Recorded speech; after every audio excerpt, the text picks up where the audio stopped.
Selamun Aleyküm ve Rahmetullah.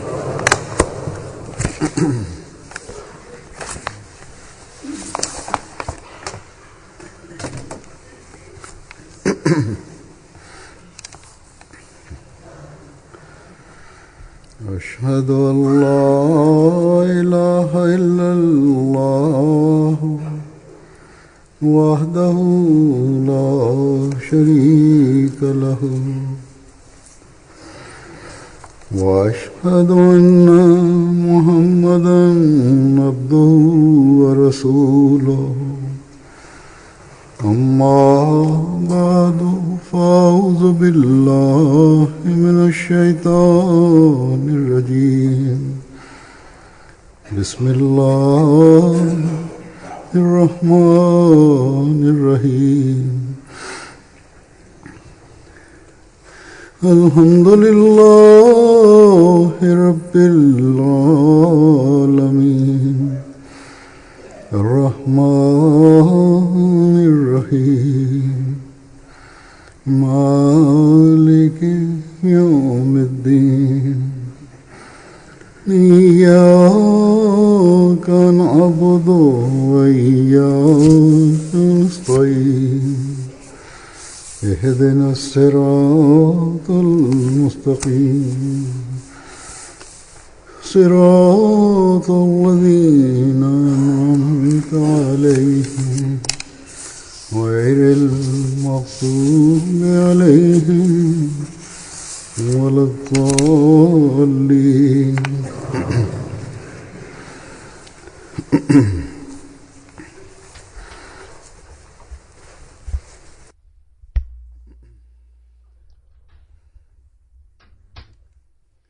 Bazı kimseler bazı görevlilerin aleyhinde yahut bazı görevli olmayan kimseler aleyhinde şikayette bulunurlar. Bunlar böyle şöyledirler ve böyledirler derler. Şöyle bir suç yaptı ve şöyle hilaf şeriate aykırı olan bir harekete bulundu derler. Ve hemen bunların aleyhinde işlem yapılması lazım derler. Çünkü bunlar cemaatin ismini kötüye çıkarırlar. Ancak böyle yazanların çoğu kendi şikayetlerinde kendi isimlerini yazmazlar. Yahut farazi isimler ve farazi adresler yazarlar. Bunların şikayetleri üzerine açıktır bir işlem yapılmıyor ve yapılamaz da. Belli bir zaman geçince yine şikayet gelir. Ben yazdım, şimdiye kadar bir işlem yapılmamıştır. Eğer işlem yapılmazsa çok büyük bir zulüm olacak. Bu adsız olarak şikayet etme hastalığı Pakistan ve Hindistan'daki insanlarda daha fazladır. Diğer dünyanın yerel insanları tarafından belki öyle bir şikayet belki gelmiş olabilir. Ancak Pakistanlılar hatta dışarı ülkelerde de yaşayan Pakistanlılar ve Hindistanlılarda onlar arasında bu hastalık vardır. Onlardan bazılarında. Onlar böyle isimsiz olarak mektup yazarak şikayete bulunurlar. Adlarını belirtmeden bu yepyeni bir şey değildir. Her devirde böyle insanlar bulunmuştur. Onlar bu gibi şikayette bulunan kimselerdir. Nasıl ki bugünlerde bazı kimseler bana yazarlar. Hz. Müslim Maud radıyallahu anh'ın devrinde dahi 3. hilafet, 4. hilafet esnasında dahi bu gibi şikayetlerde bulunanlar mevcut idiler ve isimsiz olarak şikayete bulunurlardı. Hz. Müslim Maud radıyallahu anh böyle bir şikayet üzerine bir defa bir hutbe verdiydi. Bu gibi insanların ağzını kapatmak için çok cami, çok toplu bir hutbedir. Onun için ben o hutbeden istifade ederek bugün bir şeyler söylemeyi düşündüm. Şikayette bulunanlar isimlerini yazmazlar yahut farazi isimler yazarlar. Onlar arasında birincisi şudur ki ya münafıklık olur yahut da onlar yalancı olurlar. Eğer onlarda cesaret ve doğruluk olursa o zaman hiçbir şeye aldırış etmemeleri lazım. Şöyle söz verirler: biz can, mal, vakit ve onurumuzu feda etmeye her zaman razıyız.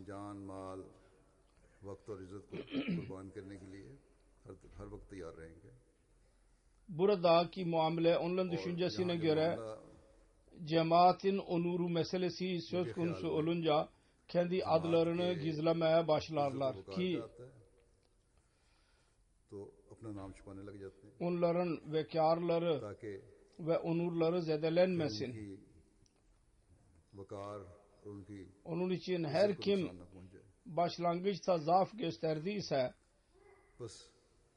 onun diğer sözleri dahi yalan olma imkanı vardır apaçık olarak. Kur'an-ı Kerim'de Yüce Rabbimiz şöyle buyurmuştur: eğer size bir haber gelirse araştırın önce ve bunu her akıllı bilir. Herhangi bir araştırma için söz söyleyen ya sözü ulaştıranın sözünü dinleyerek hemen o söz hakkında araştırma yapılmaz da şuna görülür: söz söyleyen bizzat kendisi nasıldır? Oradan araştırmanın başlangıcı olur. Onun hakkında önce araştırma yapılacak.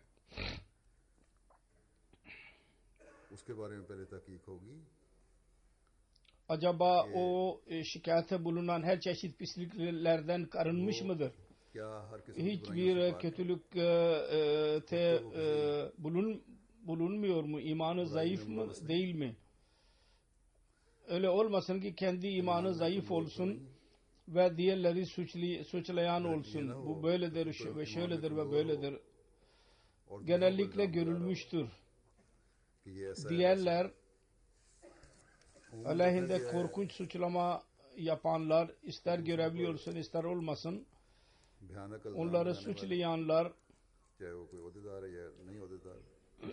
o zaman herhangi bir zat hakkında korkunç bir suçlamada bulunurlar, şiddetli bir şekilde onları suçlarlar. Ne zaman ki onların kişisel çıkarları diğerlerden etkilenmekte olsun. Onun için araştırmaya girmeden önce şuna bakmamız lazım: şikayete bulunan nasıldır? Mümin midir yahut fasık mıdır?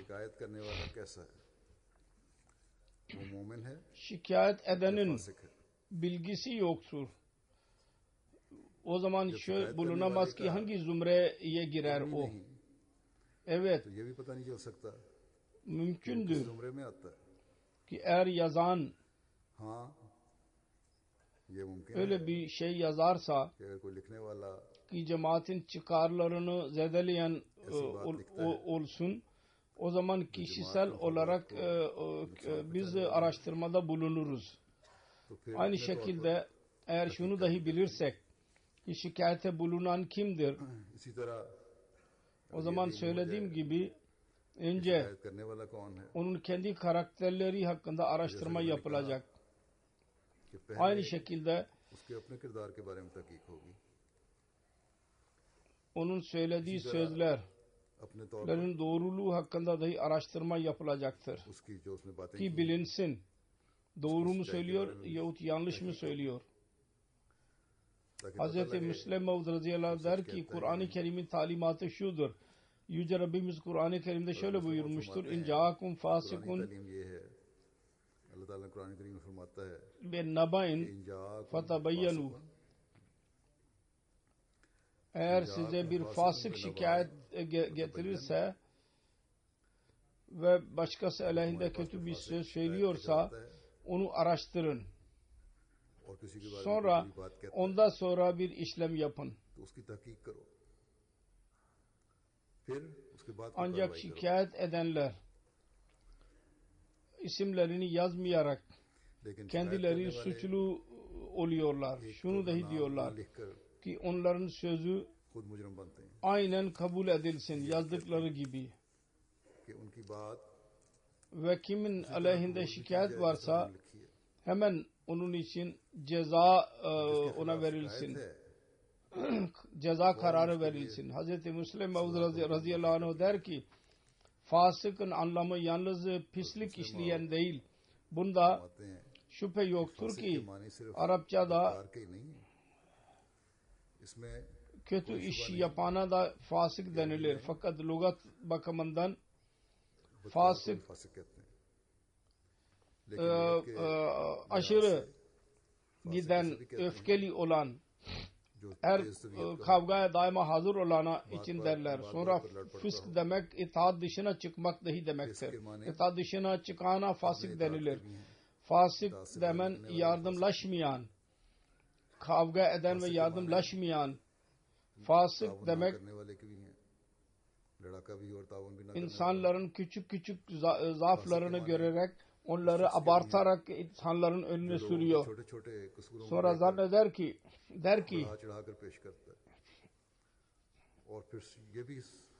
o onun beyan ettiği gibi ötekine son derece cezalandırılması lazım ötekinin. Hiç af yoktur onun için.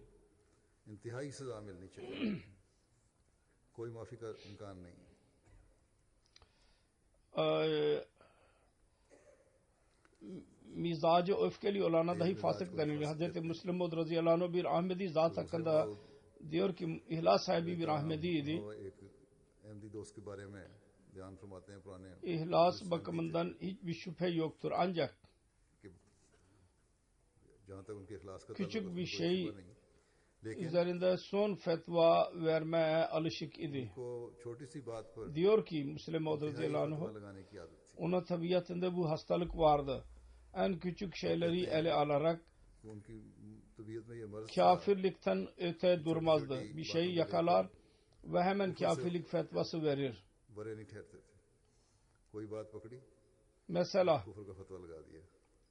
Mesela diyor ki teşehhütte insan namaz kılarken oturuyor ettehiyatta sağ ayağının parmakları kim düzgün tutmuyorsa düzgün tutma emri vardır. Her kim düzgün tutmuyorsa ona göre o kafirliğe yaklaşmış oluyor. Hz. Müslim Mevud radıyallahu anh diyor ki ben nakris'ten dolayı yani sancı vardı. Ben ayağımı düzgün tutamazdım teşehhüd halinde. Önce ben tutardım iyi iken. Fakat hastalandıktan sonra ben onu yapamadım. Eğer Hafız Bey hafız idi, yaşıyor olsaydı galiba akşama kadar bana dahi kafirlik fetvası verirdi benim aleyhimde. Öyle insanlar dahi olurlar. Onun için diyor ki bu çünkü ayak parmaklarını düzgün tutmuyor ve böyle yapmak Hz. Resulullah sallallahu aleyhi ve sellem'in sünnetine aykırıdır der. Demek ki Hz. Resulullah sallallahu aleyhi ve sellem sünnetine inanmıyor bu. Eğer Resulullah sallallahu aleyhi ve sellem'in sünnetine inanmıyorsa o zaman Kur'an'a dahi inanmıyor demek. Eğer Kur'an'a inanmıyorsa Yüce Allah'a dahi inanmıyor demektir. Onun için kafir oldu demek ki. Kısacası Hz. Müslim Mevud radıyallahu anh böyle acelecilere ister ihlas sahibi dahi olurlarsa onları beyan etmiştir. Fakat her kim ismini dahi gizliyorsa ve imanı dahi zayıf ise ve diğerlere fetva dahi veriyorsa diğerler aleyhinde o bütün bu manalar bakımından fasığın anlamları beyan edilmiştir. Ona göre o fasık sayılır. Onun için bütün şikayet edenler bilmeli açık bir तमाम şekilde शिकायत करने वालों ismini पर yazmayarak वाज़ेह yazanlar, होना चाहिए onların bu işleri जो नाम ही tanınmadan şikayete bulunalım derler. Bu Kur'an'a aykırıdır. Bilmeleri lazım. शनाख्त के बगैर शिकायत Çünkü करें Kur'an-ı Kerim Quran der ki हुक्म के खिलाफ है। önce şikayet eden hakkında araştırma Quran yapın. करीम कहता है Eğer yalnız şikayet edenin şikayeti üzerine araştırma yapmadan amel olursa शिकायत करने वाले की बात पर ही talep बगैर ettiği, तहकीक के o zaman cemaat ilerleyeceğine जिसका वो मुतालबा çöküşe doğru gidecektir. Çöküşe uğrayacaktır. तरक्की के इन्हितात की तरफ जाना शुरू हो जाए, इन्हितात का शिकार हो जाए। Halifenin ve cemaat nizamının bir araştırması olmayacak. Her kim ne derse ona göre amel yapılacak bu durumda. Ve कोई bu तहकीक नहीं होगी ilerlemeye doğru götürmeyecek cemaatimizi. और ये चीज फिर Her bir kimse kalkacak ve diyecek ki हर कोई benim isteklerime göre karar verilsin. और यही कहेगा कि Hz. Müslim Maud radıyallahu anh beyan eder. Eğer biz biliyor isek de şikayet eden çok dikkatlidir. कि अगर हम जानते Doğrudur. İhlas करने sahibidir. वाला शख्स बड़ा मुहतात है, Eğer birisinin aleyhinde şikayeti bulunursa मुखलिस भी है, yine de अगर वो किसी की her शिकायत şey करता है, bilmesine bilmemize lazım. तब भी Araştırma yapılacaktır mutlaka. लाजमन Araştırma olacaktır. उसकी तहकीक करनी पड़ेगी और तहकीक Eğer bilinirse söylediğim gibi ki şikayet eden ये ihlas sahibidir, iyi bir insandır, doğru söyleyen bir kimsedir, hata yapmaz. इखलास भी है, Yine उसमें de नेक भी है, रास्तबाज भी है, bu konuyu araştıracağız ve onun aleyhinde dahi araştırma yapılacaktır. Fakat hiç kimse तहकीक diyemez. करना होगी और उसके बारे में भी तहकीक, Ben diyorum, söylüyorum. क्योंकि कोई फर्क ये नहीं Onun कह सकता için aynen kabul edilmeli ve ona göre karar verilmeli. इसलिए यूं ही समझना चाहिए और इसके मुताबिक Diyor ki Hz. Resulullah sallallahu aleyhi ve sellem bir defa namaz kıldırıyordu. Namaz esnasında bir hata yaptı. तो नमाज पढ़ा रहे थे, Hz. Ali radıyallahu anhu कोई गलती हो गई, arkada namaz kılanlar cemaat içindeydi. O tilavet esnasında lokma verdi. Hz. Resulullah sallallahu aleyhi ve sellem हुक्मा दिया तिलावत करते हुए, onu sevmedi. हजरत सल्लल्लाहु अलैहि वसल्लम ने Ona dedi ki उसे पसंद नहीं फरमाया। kim sana söyledi bana lokma ver diye. आपने उन्हें कहा, Hatamı düzelt. तुम्हें किसने कह दिया कि लोग Bunun bir anlamı şu olabilir. Senin görevin başka birçok iş vardır. Bu küçük işleri diğerlere bırak. और बड़े काम हैं, Şu dahi anlamı olabilir. कामों को, Bu işgarilerindir. और ये भी मतलब हो सकता है Onlar Resulullah sallallahu aleyhi ve sellem'den Kur'an öğrenirlerdi. जो Sen bu işi onlara bırak. से कुरान करीम सीखते थे, Hz. Müslim Mevud radıyallahu anh तुम ये काम उनके लिए रहने दो। isimsiz olarak şikayet eden hakkında der ki belki de अपने पास इस बेनाम şikayet शिकायत eden करने वाले के बारे में büyük bir zat olabilir. हैं कि हो Ben सकता ona है diyeceğim ki शिकायत करने वाला sen bu işleri başka bir kimseye bırak ve kendi işine geri dön. को किसी और के लिए रहने दो Onun için yazan और अपने असल काम kendi की तरफ मुतवज्जह रहो। ismini belli etmemiştir. Onun için लिखने वाले ने अपना नाम onun derecelerini, haysiyetini biz bilemeyiz. Biz ona nasihat edemeyiz. उसके दर्जे और हैसियत İkincisi şu ki इल्म नहीं हो सकता, o उसको समझाया नहीं जा सकता। birçok suçlama yapılmıştır. Görevliler, nazırlar, hatta lacna'nın जो इल्जाम eyiplerini beyan etmeye başlamıştı ve çok yanlış suçlamalarda bulunmuştu. नजना के भी Dedi ki filan filanda şöyle bir ayıp vardır. गए थे Bir tarafta o और कहा onlara şikayet ediyordu. Kur'an-ı Kerim ve Resulullah sallallahu aleyhi ve sellem'in उन लोगों की शिकायत talimatına aykırı davranıyorlar. करीम और Çünkü रसूल करीम सल्लल्लाहु अलैहि वसल्लम की, Hz. Resulullah sallallahu aleyhi ve sellem क्योंकि ve Kur'an-ı Kerim'in talimatı aleyhinde iş yapmak büyük bir सल्लल्लाहु ayıptır. अलैहि वसल्लम और Onun कुरान için करीम onlarda के büyük खिलाफ काम ayıp करना vardır. ही Eğer bir बहुत Müslüman बड़ा ऐप है। Kur'an-ı Kerim ve Resulullah sallallahu aleyhi ve sellem aleyhinde bir işlem yapmıyorsa और रसूल ona göre aleyhinde davranmıyorsa o ayıp değildir. काम नहीं करता, Ancak तालीम के खिलाफ कोई काम नहीं eğer करता, तो वह o नहीं। talimat aleyhinde bir iş yapıyorsa o ayıptır. Kısacası इस तालीम के खिलाफ वो कोई काम कर रहा है तो वह ऐब है। bu şikayet eden bir tarafta şöyle diyor ki Kur'an-ı Kerim ve Resulullah sallallahu aleyhi ve sellem'in talimatına aykırı davranıyorlar bu kimseler. Diğer taraftan kendisi ona aykırı davranmaktadır.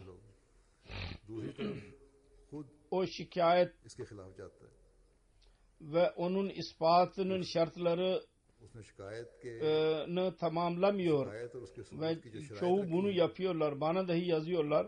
O şartları tamamlamıyorlar. यही करते हैं। Onları bozuyorlar. मुझे भी जब लिखते हैं Asıl Kur'an-ı Kerim'in buyruklarına göre ve Resulullah'ın sünnetine göre amel etmektir ancak. Quran करीम के अहकामात पर Ve Kur'an-ı Kerim der ki açık olarak bir şey söylenirse ispat dahi ileri sürülsün, araştırma dahi yapılsın. İsim dahi eğer belli olmuyorsa nasıl araştırma yapılabilir? Ve bu Kur'an-ı Kerim'in buyruğuna apaçık olarak aykırıdır. Şikayet eden kendisi Kur'an-ı Kerim'in buyruğunu bozmaktadır. शिकायत करने वाला खुद Kur'an-ı Kerim'in talimatı ve Resulullah sallallahu aleyhi ve sellem'in talimatına göre amel etmek hayır budur. Bunu daima hatırımızda tutmamız lazım. की तालीम पर अमल करना यही नेकी है। İster ये बात हमेशा याद रखनी चाहिए। birisi चाहे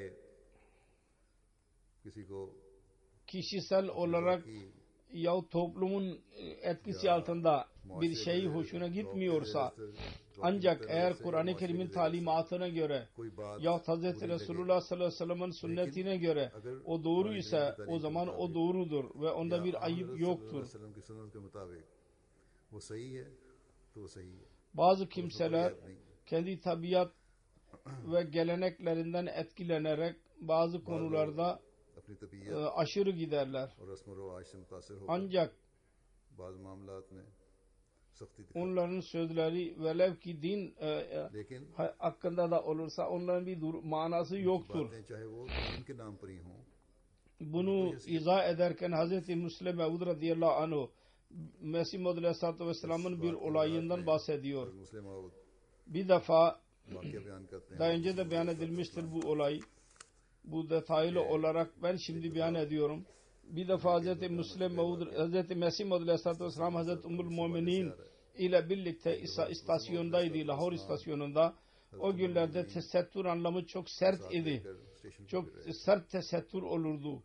İstasyonda बहुत सख्त लिया जाता kadınlar gelirlerdi. बड़ा सख्त पर्दा होता Her था। tarafta स्टेशन पर डोलियों में औरतें आती थीं, kadınlar जो लोग खानदानी लोग कहलाते थे, बड़े लोग, her tarafta çarşaf ile örtülmüş olan sandalyelerde gelirlerdi ve onlar aynı şekilde और फिर istasyon trenin içine girerlerdi. डब्बे में Kapalı. O kadar tesettür vardı. Ve onlar içeri girince pencereler kapatılırlardı. कर दी जाती थी। Bu tesettür eziyet vericiydi ve İslamiyet'in talimatına dahi aykırı idi. फरमाते हैं कि पर्दा तकलीफ Ve Hz. Mesih Maud aleyhissalatü vesselam इस्लाम की तालीम के İslamiyet'in talimatına göre davranırdı. और Hz. Ümmül Muminin radıyallahu anh इस्लाम की तालीम tesettür ederdi ve dışarı dahi çıkardı. हज़रत उम्मुल मोमिनीन बुर्का पहन लेती Burka giyerdi. और O सैर gün के लिए बाहर Hz. चली Ümmül जाती। Muminin burka giymişti ve Hz. Mesih Maud aleyhissalatü vesselam kendisiyle birlikte ने बुर्का kaldırım और हज़रत मसीह मौद अलैहिस्सलाम के साथ istasyonda dolaşıyordu. प्लेटफॉर्म पर टहल रहे थे। Mesih Hz. Mevlana Nuruddin radıyallahu anh ve Mevlevi Abdülkerim dahi birlikteydiler. Mevlevi Abdülkerim radıyallahu anh मौलवी अब्दुल Karim aşırı birisiydi. Dedi ki bu kötüdür diye düşündü. ख्याल हुआ कि ये गलत Birinci halife hazretlerinin yanına gitti ve dedi ki Mevlevi Bey bu ne büyük bir zulümdür. हो। मसीह अव्वल Dün gazetelerde, yarın gazetelerde gürültü çıkacak. Bizim aleyhimizde haberler yayınlanacak. Mirza Bey istasyonda kendi karısıyla dolaşıyordu. Siz gidin Mirza साहब ve Mesih Maud aleyhissalatü vesselam'a nasihat edin. Mevlana Nuruddin dedi ki ben hiçbir kötülük göremiyorum. को समझाएं। तो मसीह अव्वल ने कहा इसमें क्या बुराई है? Sence eğer bu kötü ise kendin git söyle. अगर आप Kısacası कोई है बुराई लग रही है, Mevlevi Abdülkerim radıyallahu anh gitti Mesih Muhammed Aleyhisselatü Vesselam'ın yanına. Kendisi uzağa gitmişti yürürken. Geri döndüğü zaman beli चले गए थे। başı eğik idi. वापस जब आए Mevlana Nuruddin diyor ki ben sordum. बस खलीफा अव्वल Mevlevi Abdülkerim radıyallahu anh Hazreti Mesih Muhammed Aleyhisselatü Vesselam ne dedi? Mevlevi Abdülkerim radıyallahu anh dedi ki ben kendisine söylediğim zaman ne yapıyorsun? İnsanlar ne diyecekler? कहा जब मैंने हुजूर Mesih Muhammed Aleyhisselam dedi ki ne diyecekler? Yalnız şunu diyecekler. Mirza Bey kendi karısıyla birlikte dolaşıyordu. यही कहेंगे ना, Mevlevi Bey utandı ve geri döndü. साथ ये वो फिर Hazreti Ümmül Mu'minin tesettür içindeydi मौलवी साहब शर्मिंदा ve karı kocanın birlikte yürümeleri उम्मुल itiraza mahal değildir. Resulullah sallallahu aleyhi ve sellem dahi kendi karılarıyla birlikte yürürdü. भी नहीं, Bir defasında रसूल करीम insanların önünde भी अपनी बीवियों Resulullah sallallahu aleyhi ve sellem ve Hazreti Ayşe koştular hatta. लोगों के सामने Resulullah sallallahu aleyhi ve sellem रसूल करीम सल्लल्लाहु अलैहि वसल्लम और हज़रत Ayesha birinci seferinde geri kaldı ve Hazreti Ayşe radıyallahu anha kazandı पहली दफा bu yarışmayı. Sonra ikinci defa tekrar belli bir müddet sonra tekrar yarışa girdiler ve koştular. दूसरी दफा फिर दौड़े, Ve bu koşuda Hazreti Resulullah sallallahu aleyhi ve sellem Hazreti Ayşe radıyallahu anhu'yu geçti ve Hazreti Ayşe geride kaldı. Hazreti Resulullah dedi ki Ayşe वो हार गई। tilka bi tilka. अपने रसूल करीम सल्लल्लाहु अलैहि वसल्लम ने इसको Bu फरमाया yenilgi eskiden yenilginin mukabil bugün sen yenildin. कि Ayesha Eğer Resulullah sallallahu aleyhi ve sellem kendi karılarıyla birlikte dolaşmayı ayıp saymıyorsa ve İslam ona izin verdiyse ona ayıp diyemeyiz. Onun için eğer bir kimse başkasına itiraz ediyorsa anlamı şudur ki onun yanında öyle bir insan İslami talimatına göre amel etmiyor. Ancak şikayet eden hakkında diyor ki mektupta yazmıştır ki filanın derecesi küçüktür. Sonra ailesel olarak itiraz dahi başladı filan çirkin karakterlidir. Öyle bir söz verdiniz. Öyle suçlamada bulundu ki şeriat şahit istemiştir bu gibi suçlamalar için. Ve şahitler dahi açık gözlerle görenler olsun. Şeriat der ki açık olarak 4 kişi görmüş olsun.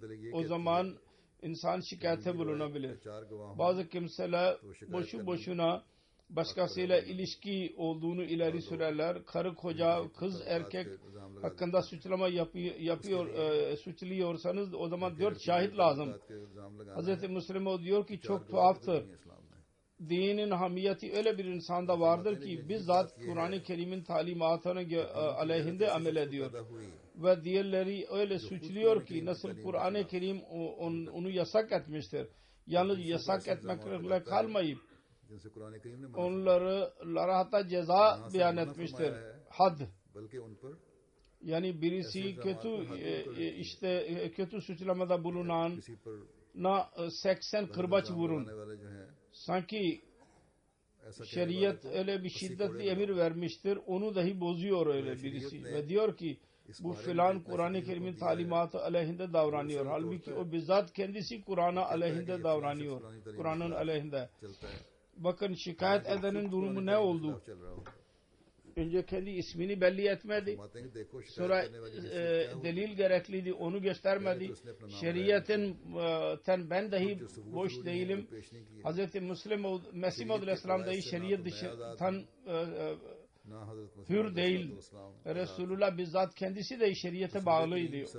Öyle insan öyle itirazda bulundu ki şeriat had ileri sürer onlar üzerinde ve şeriat onlar için şehadet yolunu bile ileri sürmüştür. Ona göre amel etmek lazım. Fakat der ki filan Kur'an-ı Kerim'in şöyle buyruğunu bozdu ona ceza verin fakat bana bir şey söylemeyin.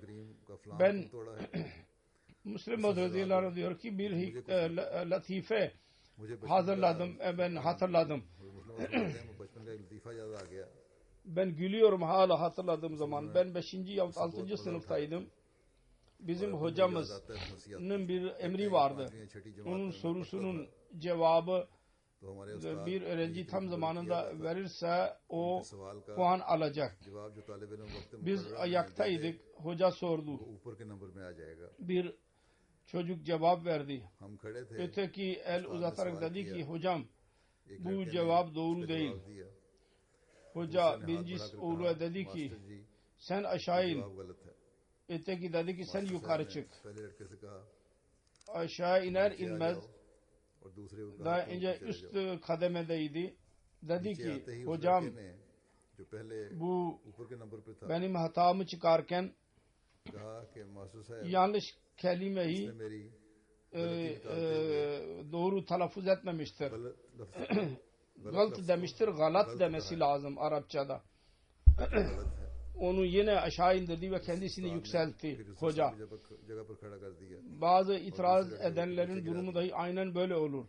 Başkasına itiraz ederler fakat itirazın yolu suç dolusu olur.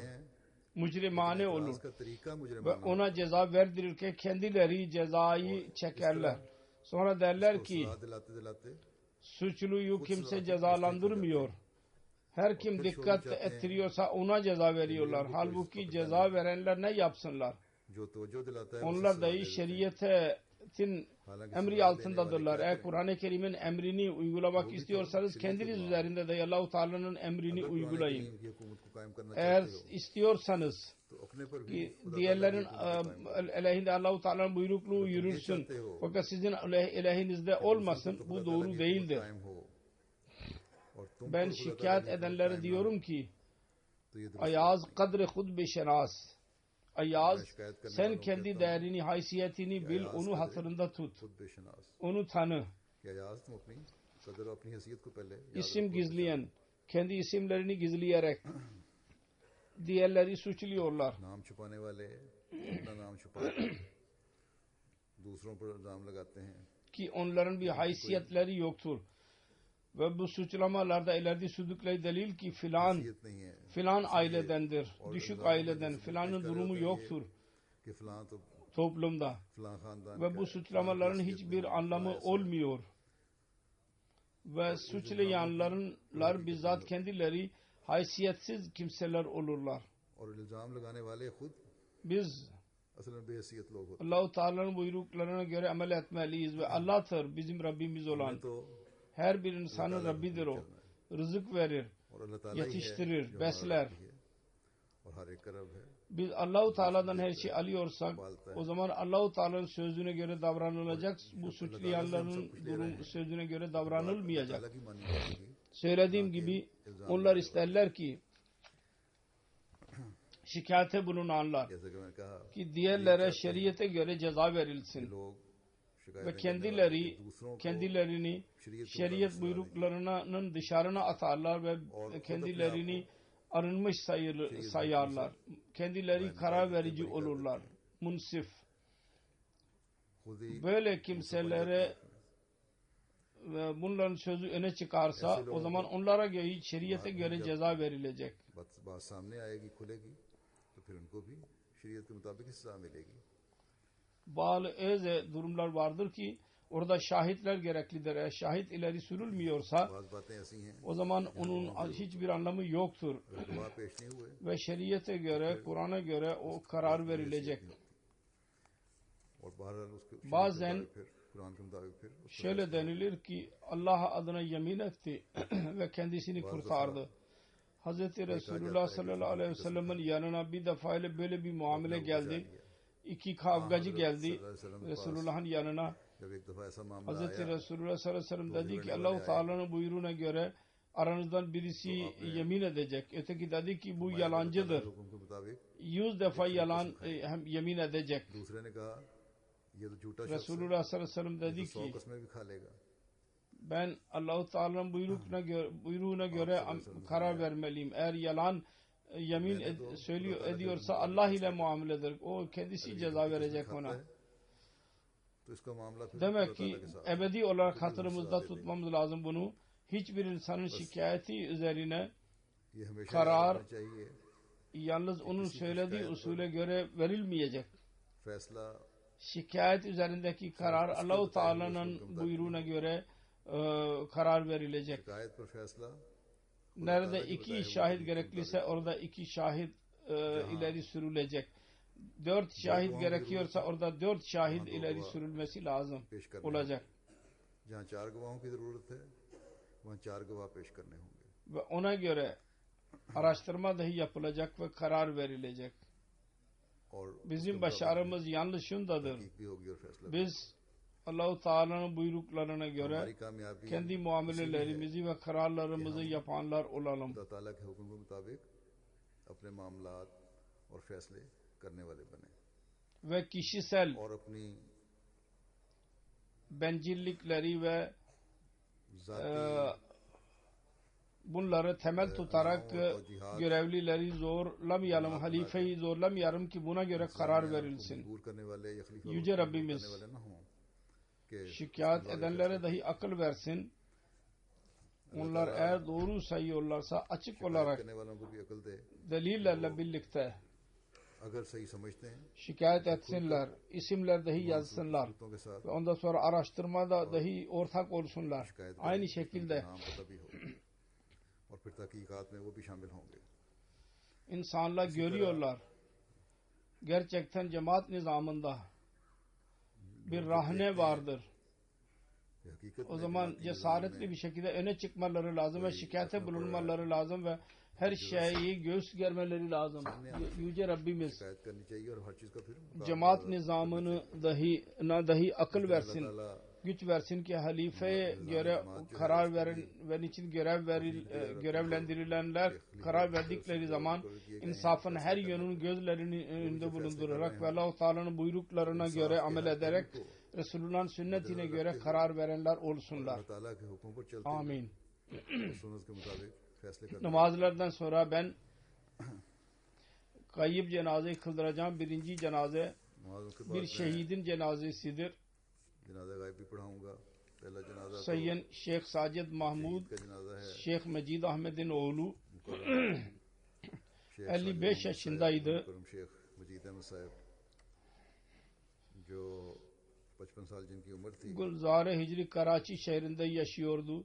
Muhalifler kendisini 27 Kasım Karachi akşam saatinde ev dışında 22 November kurşun atarak şehit ettiler. İnna lillahi ve inna ileyhi के raciun. बाहर गाड़ी में बैठे Detaylara göre Şeyh Sacid Mahmud Gülşen-i Memar Karachi'de तफसील के मुताबिक शेख साजिद महमूद साहब गुलशन मेमार कराची में orada bir dükkanı vardı, mağazası vardı. Spare parts की सप्लाई का काम Floor करते थे. Mills'in parçaları satardı. Akşamleyin ev için malzeme getirdi. Daha arabanın içindeydi ki bir motosiklet üzerinde बाजार से घर का सौदा bilinmeyen kimseler geldiler, 4 kurşun attılar ve ondan sonra motosiklet üzerinde मालूम अफराद yine 4 tane kurşun attılar ve kaçtılar. Motorcycle पर Kurşun neticesinde Sacid Mahmud'un göğsüne bir kurşun isabet etti नतीजे में एक गोली ve साजिद महमूद साहब के सीने में दाएं तरफ लगी. bir taraftan gidiyor, bir taraftan çıktı ve bir kurşun ayağına isabet बाईं etti. तरफ से आर पार निकल गई Hemen hastaneye götürüldü. और एक गोली टांग में लगी. Orada Aga Khan Hastanesi'ne götürüldü fakat kurtulamadı ve जहां से उन्हें tedavi başlamadan önce şehit düştü. İnna lillahi ve inna ileyhi raciun. इलाज शुरू होने से पहले ही Onun ailesine Ahmediye cemaati, onun dedesinin babası Şeyh Fazıl Krim vasıtasıyla oldu. Onunla 1920 senesinde 2. Halife radıyallahu anh'ın eli üzerinde biat etti. जिन्होंने 1920 में Şehit merhumun babası Şeyh Mecid Ahmet Pakistan बैत की थी. kurulduktan sonra Kanpur'dan Lahor'a geldi Sheikh ve 1961 senesinde Karachi'ye yerleşti. Kanpur से हजरत करके लाहौर आए. Şehidin dedesi Khaca Muhammed Şerif merhum इसको मुंतखब Ahmediye cemaati Delhi'nin başkanı olarak kaldı uzun zaman. Kendi dedesinin anne tarafından dedesi Aladdin Hz. Mesih Maud Aleyhisselatü Vesselam'ın eshablarından idi. Aynı şekilde Aladdin साहब Seyyid Muhammed Siddiq Bani radıyallahu anh थे. Kalkutta'da karısının annesinin dedesidir. BA yaptı, mezun oldu. 5 sene çok zor durumda idare etti. Ondan sonra Floor Mills'in parçalarını satmaya işini girdi. Bunda Allah-u Teala çok bereket verdi ve güzel iş yaptı. Şehit merhumun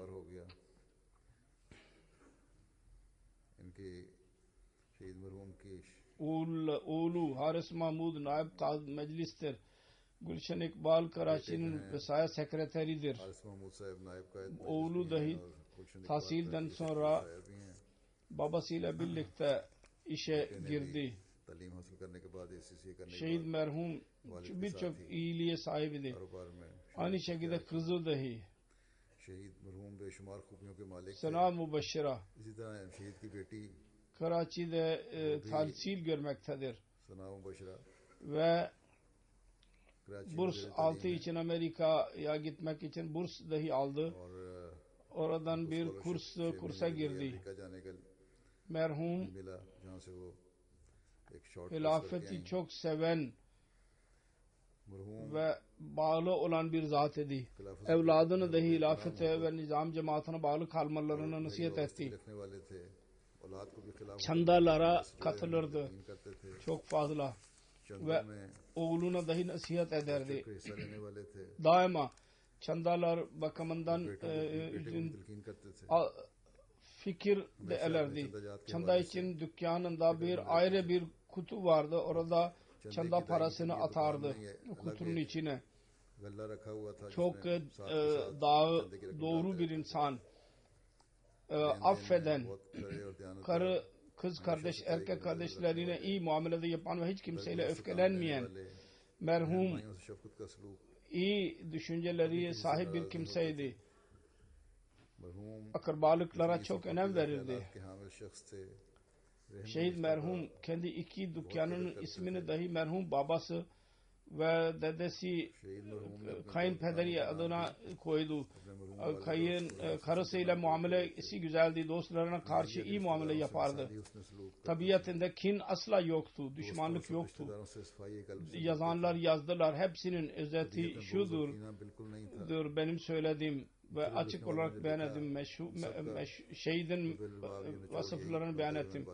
Annesi bugünlerde çok hastadır.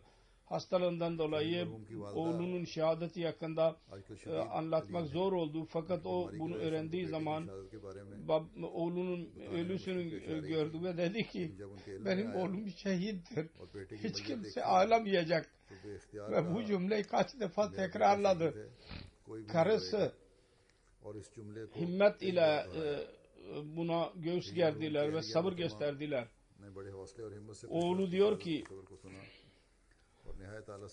benim babam çok hilim sahibi bir insandı. Allah-u Teala'ya inancı çok kuvvetliydi. Sık sık derdi ki Allah-u Teala bana çok onur vermiştir. Öyle ki ben kendim dahi inanamıyorum. İbadetlerde çok ibadet yapan bir zat idi. Devamlı ibadet ederdi. Akrabaları derler ki sade, sevgi, alçak gönüllü bir kimseydi. 11 kız kardeş, erkek kardeş idiler. Hepsi evlidir. Ve hepsinin iyi muamele yapardı şehit merhum.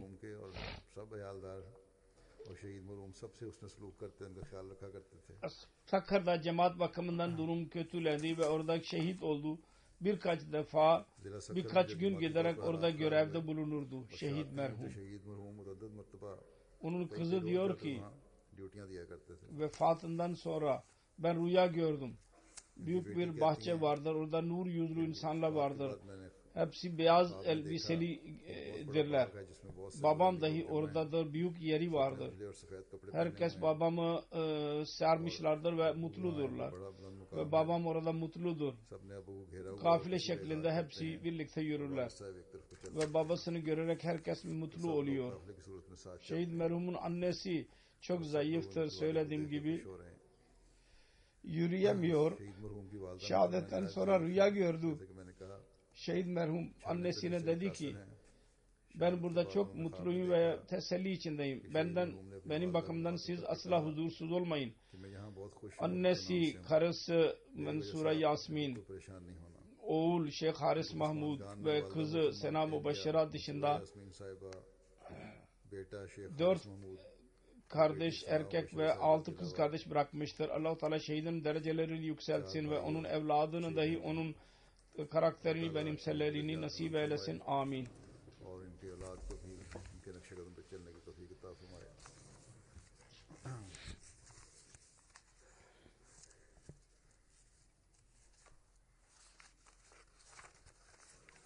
İkinci cenaze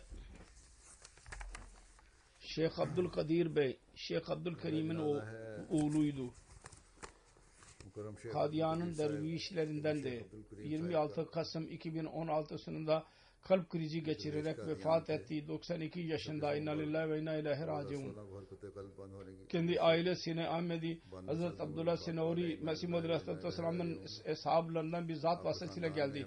1947 senesinde son kafile Pakistan'a geldi.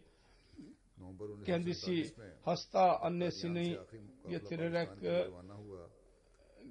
geliyordu ki annesi durdurdu ve Kadiyan'a geri dönmesini söyledi ve böylece derviş oldu. Hilafet nizamı ve cemaat nizamını çok severdi. Allah-u Teala kamil olarak güvenirdi. Her başarısızlığı Allah-u Teala'nın rızası olarak kabul ederdi.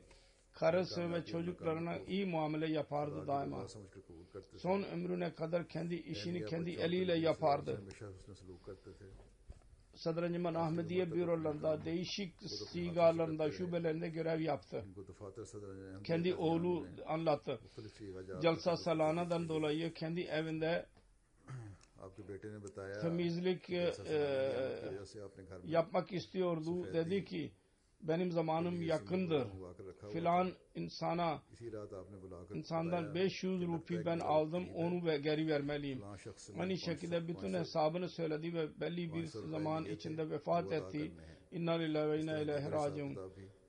3 kız ve bir oğul bırakmıştır. Doğulu Nasir Vahid Kadiyan'da hizmet yapmaktadır.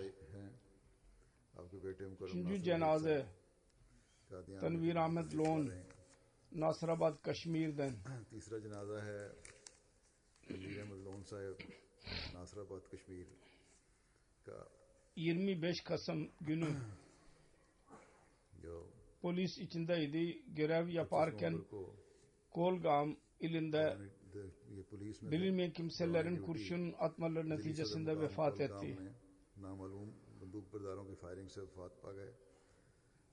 Şehit derecesidir. İnna lillahi ve inna ileyhi raciun. Şehit merhum namazı hiç kaçırmayan, fakirleri seven, vefalı bir insan, insanlara faydalı ve çok cesur, Allah'a tevekkül eden bir insanıydı. Mal, özveride çok bulunurdu. Daima çanda verirdi. Hatta çoklukla verirdi. Kendi kız çocuklarını çok severdi. Onların eğitimini daima ona önem verirdi. Kocaları, komşular diyorlar ki kendisi komşunun hakkını veren bir zat idi. Onun şubesinin beyanatı şöyledir ki kendi görevleri içinde daima cesur bir kimseydi. Hiçbir zaman gaflet yapmazdı. Annesi dışında 2 kız ve 6 erkek kardeş ve karısı ve 3 masum çocuğu bırakmıştır. Bir çocuğu Vakf-ı o tarihin şubesindedir. Allah Teala merhumun derecelerini yükseltsin ve çocuklarına dahi cemaate bağlı kalmaları nasip eylesin, hilafete bağlı kalsın, hayırdan yana tutsun, onlara kefil olsun. Amin.